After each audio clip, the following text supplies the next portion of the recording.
proceed now. You have 2 hours to do so, uninterrupted. Mr. Chair, may we ask that former Congressman Telecasinho be recognized? Go ahead. Your time starts now. Thank you, Mr. 2 Chair. hours. Thank you, Mr. Chair and Senate President and the members of the committee. I would like to thank the committee for allowing me to participate in this very important hearing. Tulad po ninyo, nais ko rin ng paglilinaw sa usapin ng red tagging at kung paano ito nagiging banta sa karapatan at seguridad ng ating mamamayan. Lalo na ng mga tulad naming naghahangad ng makabuluhang pagbabago sa ating gobyerno at lipunan. I am here to represent the Bagong Alyansang Makabayan, an umbrella group of national democratic organizations, including among others, Gabriela, Kilosang Mayo Uno, Anak Bayan, the League of Filipino Students, Alliance of Concerned Teachers, and other organizations that have been repeatedly labeled as front organizations of the CPP, NPA, NDF by the NTF-ELCAC, particularly Generals Esperon, Parlade, Anyo, NICA Chief Alex Monteagudo, and PCOO Undersecretary Lorraine Badoy.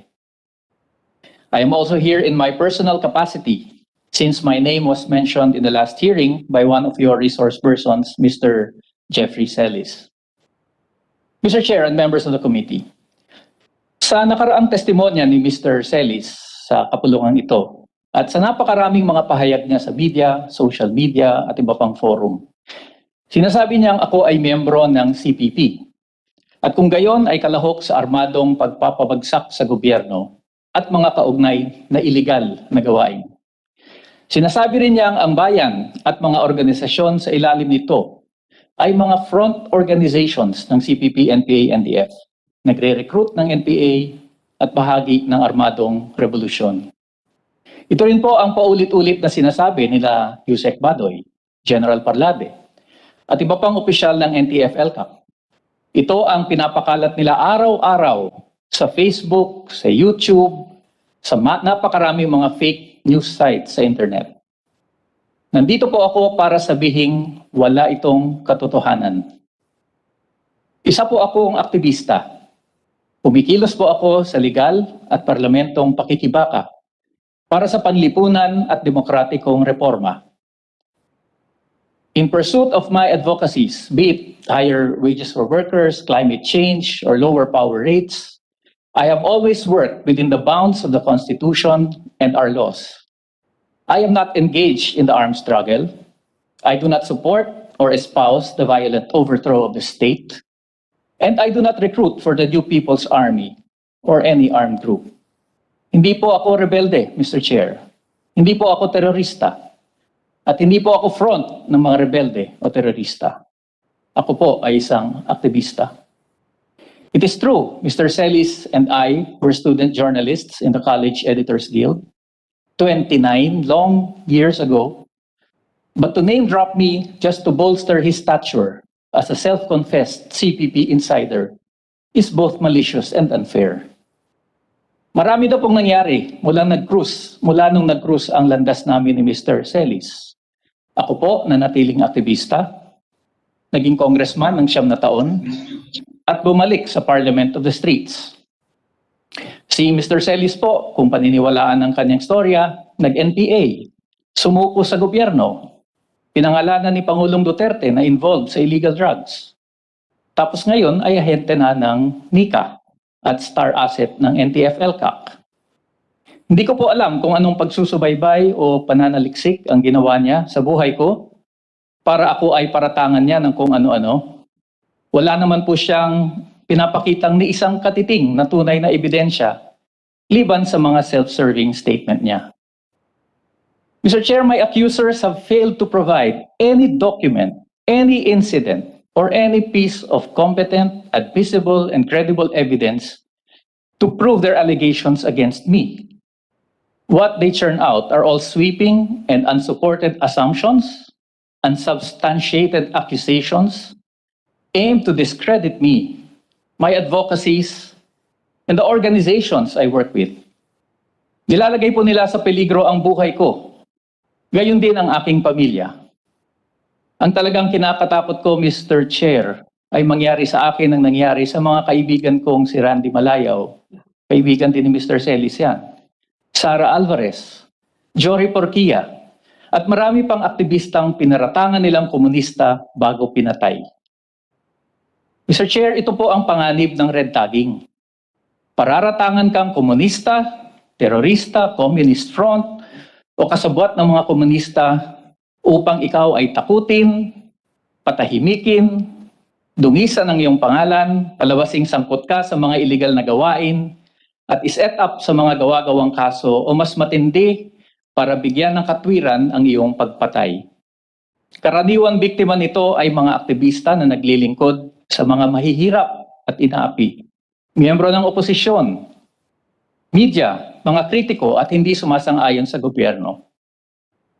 Mr. Chair, red tagging is guilt by association with our accusers playing the role of judge, jury, and executioner. Pag nired tag ka, syempre pag-iinitan ka, matatakot ka, at mas gugustuhin tumahimik ka na lang. It is this chilling effect on our people that kills democratic participation and healthy debate on issues of public concern.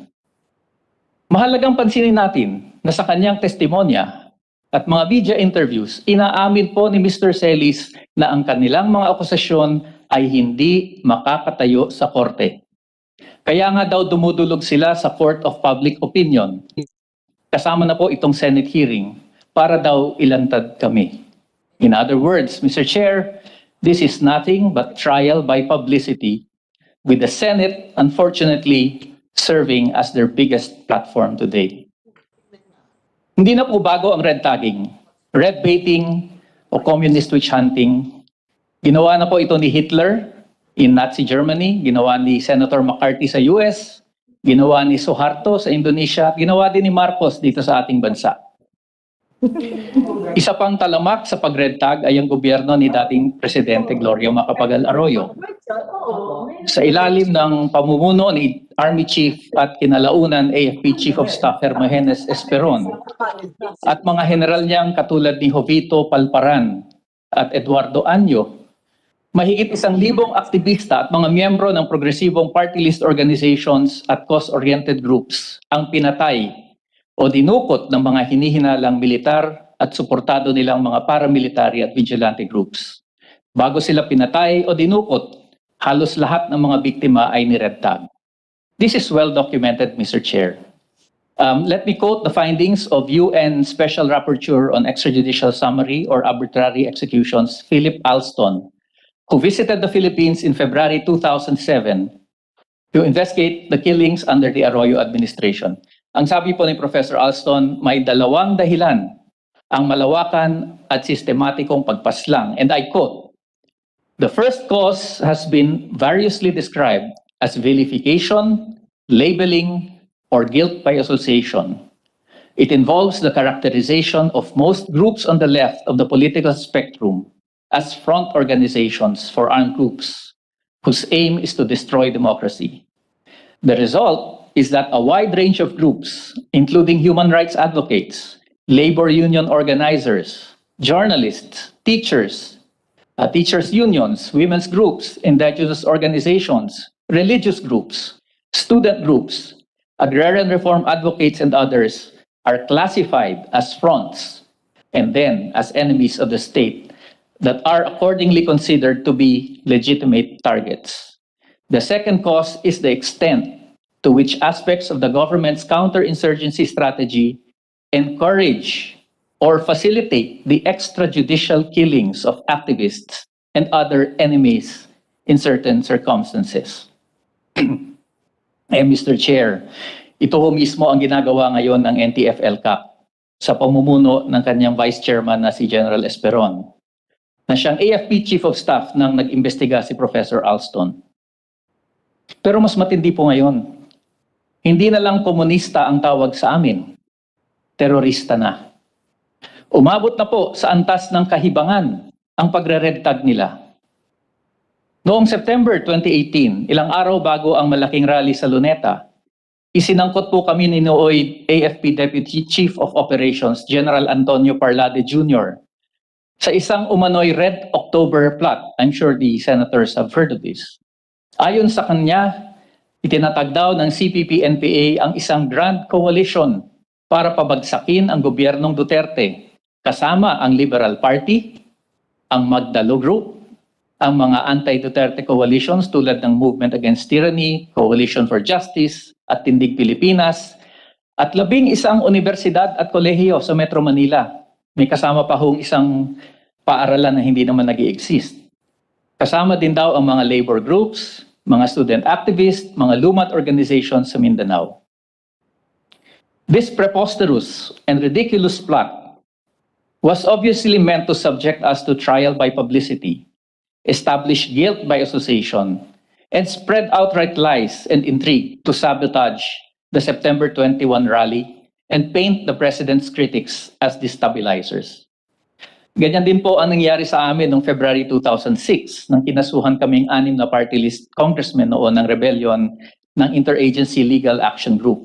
Dinismiss po ito ng RTC ng Makati. At pinagalitan pa ho ng Korte Suprema ang Department of Justice at si Secretary Raul Gonzales sa pagpapagamit nito sa political agenda ng administrasyon. Mr. Chair, red tagging is not only aimed to silence dissent and discourage people's participation.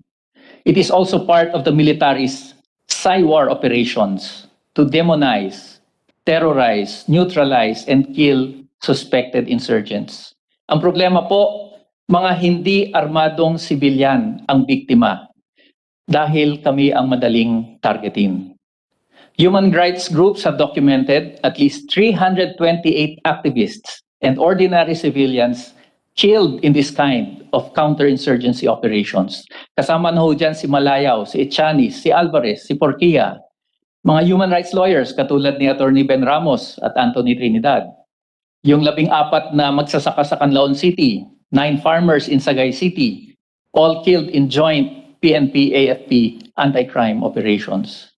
Meanwhile, 2,596 have been illegally arrested and 973 arrested and detained, many on questionable grounds, with the arresting police or military unit routinely planting evidence to make it appear that they are armed combatants. This includes the 57 arrested in a crackdown on the offices of Bayan, KMU, Gabriela, and the National Federation of Sugar Workers in Bacolod City last October 2019. Kasama po doon sa inaresto yung mga drivers and mga driver po at konduktor ng Ceres Lines na nagbi-meeting lang sa opisina ng KMU. Also arrested that day were 3 activists in the Manila office of Bayan, including Reyna May Nesino, who was denied the right to care for her baby River until she died. Ang sabi po ng NTF-ELCAC, ang mga organisasyon namin ay front organizations ng CPP-NPA dahil daw may mga aktivistang nag-NPA. Ang hindi po nila sinasabi, Mr. Chair, karamihan ng mga aktivista nagiging dedicated public servants, mga government officials, abogado, huwes, congressman, senador, at ang iba ay nagiging opisyal pa ng military at police. I'm sure here in the Senate, many of your staff members were former activists themselves. Hindi kaya dapat mas tawagin kaming government front? Sa katunayan, nung panahon ko po sa College Editors Guild, kahit po mga editors ng The Core, ng PMA, miyembro ho namin. Napaka-active po sila sa pag-attend ng aming mga conventions at journalism seminars. Siguro ho, matataas na rin ang posisyon ng mga kasama namin noon sa CEGP na galing sa PMA. Most likely they are top officials today. Pero ang tanong, bakit nga ba nagiging NPA ang ibang aktivista? Ito po ang simpleng sagot. Dahil nais nilang lunasan ang mga problema at hinaing ng ating mamamayan at marahil hindi na sila nasasapatan sa kayang ibigay ng kasalukuyang sistema. Perhaps they find the legal parliamentary arena to be insufficient in their quest for democracy, social justice, and national sovereignty. Marami ring napapabalitang namumundok dahil sa halip na mabigyan ng hustisya, ginigipit at pinag-iinitan pa sila ng gobyerno. Halimbawa na ho dyan, yung mga biktima ng human rights abuses, yung mga inagawan ng lupa, o mga aktivistang hinahunting ng mga pulis at sundalo sa kani-kanilang mga komunidad. In all these instances, Mr. Chair, the decision to take up arms is not an organizational decision. It is a personal choice dictated by their own experiences and political and ideological consciousness. Ang sabi pa ho nila, kung hindi kayo fronts ng mga komunista, bakit ayaw niyong kondenahin ang armadong pakikibaka o ang mismong CPP, NPA, NDF?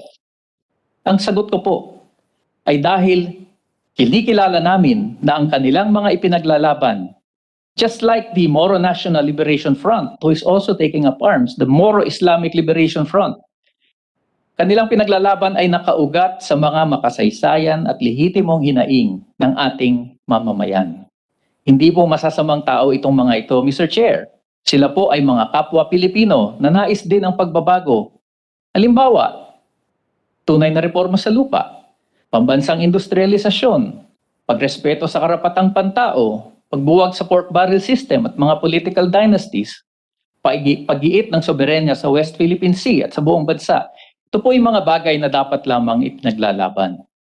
Sa halip po na kondenahin sila at ang kanilang pakikibaka, hindi ba mas mabuting pakitunguhan o engage natin sila para sa paglulutas nitong mga suliranin ng ating bayan? Kaya nga po napaka-importante para sa amin ang peace talks. How we wish that the government and the CPP, NPA, NDF can agree to work together to address the roots of the armed conflict. As a last point, Mr. Chair, let me just say that all these accusations have been made before. Mahaba na po ang listahan ng kasong dinismiss ng korte, mga piskal, pati ng Commission on Elections, and we can provide you a list. The latest case to be dismissed was filed by the parents of some activists who were prodded by the NTF-ELCAC to file a case. What did the government prosecutor say? Let me quote the DOJ resolution signed by Assistant Prosecutors Garcia and Antay and approved by Senior Deputy State Prosecutor Fadulion and Prosecutor General Malcontento. And I quote, "In fact, their allegation, the complainant's allegation, that an akbayan recruits minors to become members of the CPP, NPA, NDF remained unsupported by any evidence and would not suffice to determine the existence of probable cause. There is also no evidence presented showing that an akbayan is the recruiting arm of or somehow connected to the CPP, NPA, NDF."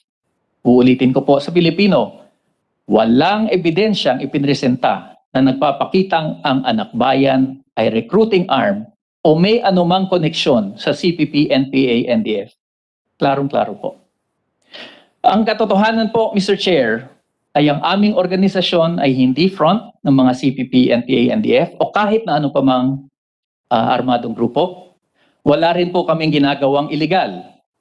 If they have credible and admissible proof that we are engaged in prohibited activities, then they should file an appropriate case in court, not badmouth us and put our lives in danger. Kaya nga po nangangamba kami na ang todo-todong pagre-red tag sa amin ng NTF-ELCAC sa ngayon ay paghahanda sa isang crackdown sa mga cause-oriented groups at sa oposisyon gamit ang bagong Anti-Terrorism Act of 2022. And I'm sure that the chair will not allow this to happen. This propaganda blitz is apparently aimed to prepare public opinion for the eventual designation and proscription of our organizations as terrorist groups, the criminalization of dissent using the unconstitutional provisions of the law, and the perpetuation of President Duterte's tyrannical regime. Let me end, Mr. Chair, with an appeal to our members of the Senate. Sana po ipatigil nyo na itong red tagging at terrorist labeling. Isa po itong pasistang pakana para supilin ang mamamayan at maging target ng counter-insurgency operations ang mga legal na organisasyon. Bahagi po ito ng pagtatangkang in-neutralize, kung hindi man patayin ang mga hindi sumasang-ayon sa kasalukuyang administrasyon at mga lumalaban para sa karapatan ng mga mahihirap at inaapi. Red tagging is a threat to our personal safety, to our lives, to due process, to freedom of thought and expression, the right to association, and to our democratic way of life. Huwag niyo sanang hayaan ng NTF-ELCAC at mga pinaparada nitong assets na magbato ng kung ano-anong kasinungalingan at mga walang batayang akusasyon na hindi naman kayang tumindig sa hukuman o patas na larangan. Our accusers should put up or shut up. Sana po huwag magpagamit ang Senado sa mga karumal-dumal na pakanang ito ng NTF-ELCAC at ng Administrasyong Duterte. Yun lamang po, Mr. Chair, Senate President. Maraming salamat po. Magandang umaga. Tungkol po sa koneksyon ng Makabayan Block sa CPP, NPA, NDF. Meron po kami mga testigo, si Mr. Jeffrey Celis, alias Ka Eric, na dating CEGP, Anak Bayan at Bayan, si Mr. Noel Legaspi, Ka Noel, at si Ms. Lolita Tocan de Jesus, Ka Loli, na dating Kadamay. Meron po tayong additional witness, si Mr. Joy James Sagino alias Amihan, dating Anak Bayan at Kabataan Party List na magtetestigo tungkol sa koneksyon ng party list sa CPP-NPA. At si Lady Desiree Miranda alias Kashay na dating Anak Bayan at Kabataan Party List member. At si Kamax, who is a former NPA, will likewise give his testimony on Bayan Muna Party List connection with the CPP, NPA, NDF. At to corroborate po ng mga statement ng ating mga testigo, we are also submitting documents. Ang isa dito ay mga dokumentong nakuha sa mga search warrants o sa mga operations. Basahin ko po ang ilan dito. Pulong ng Pambansang Konseho Makabayang Koalisyon ng Mamamayan, an excerpt of which reads as follows: ang paglahok sa Senado at pag-alyansa sa mayor na partido ay nagbigay ng makabayan ng karanasan at kasanayan para masumulong sa darating na halalan. Bago ang halalang 2010, nagkaroon ng karanasan ang mga progresibo sa halalang 1987 sa ilalim ng Partido ng Bayan. Isa pang dokumento ang Electoral Campaign Plan, January 2019. Pangkalahatang gabay sa kikibakang elektoral. This document contains statement which reads, gamitin ang panahon ng kampanyang elektoral para palawakin at konsolidahin ang baseng masa at ang lokal na kasapian ng partido sa kanayunan at kalunsuran. Isa pang dokumento, plano para sa pakikibakang elektoral ng East. This document contains statements as follows. Ipirmis ang makinarya ng KPL, Kabataan Party List yan, at iba pang POPL upang malawak ang kasapian ng KPL at iba pang POPL ng mga NDMO or National Democratic Mass Organization sa panahon ng halalan.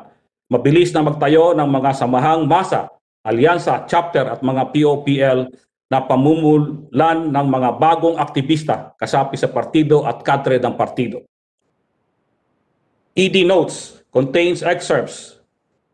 Quote, malaking usapin sa buo, di lang sa urban at mass movement ang paglilinaw sa usapin ng Neolib.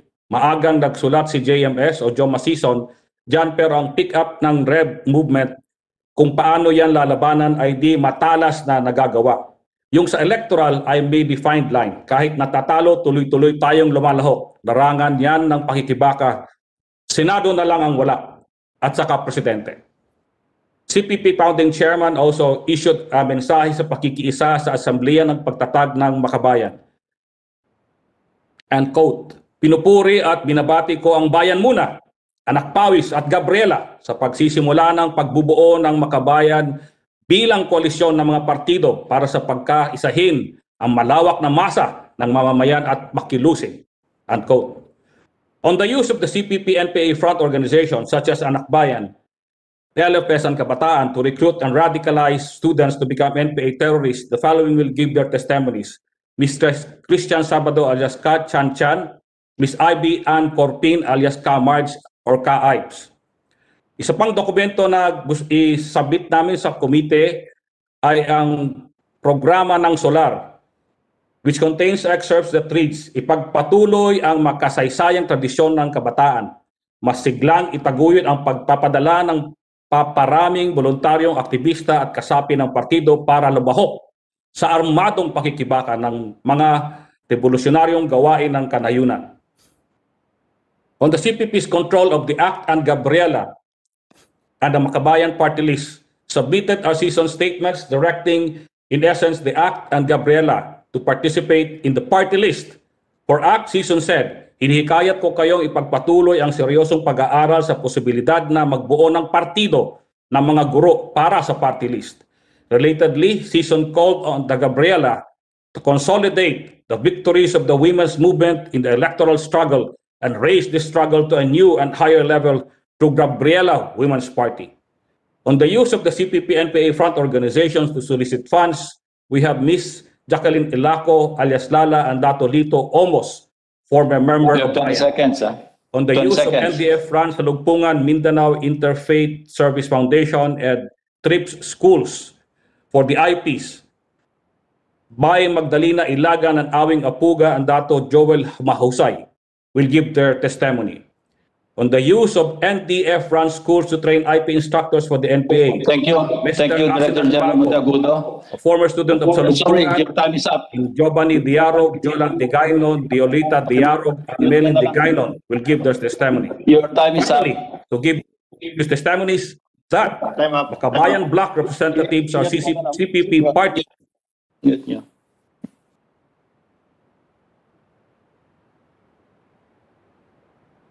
Director General Monteagudo, you may resume your presentation or your opening statement on your time later. No? But in the meantime, your time is up. So we'll now hear from the representatives of the Makabayan Bloc to make their presentation and rebuttal of the hearing last November 3. So please.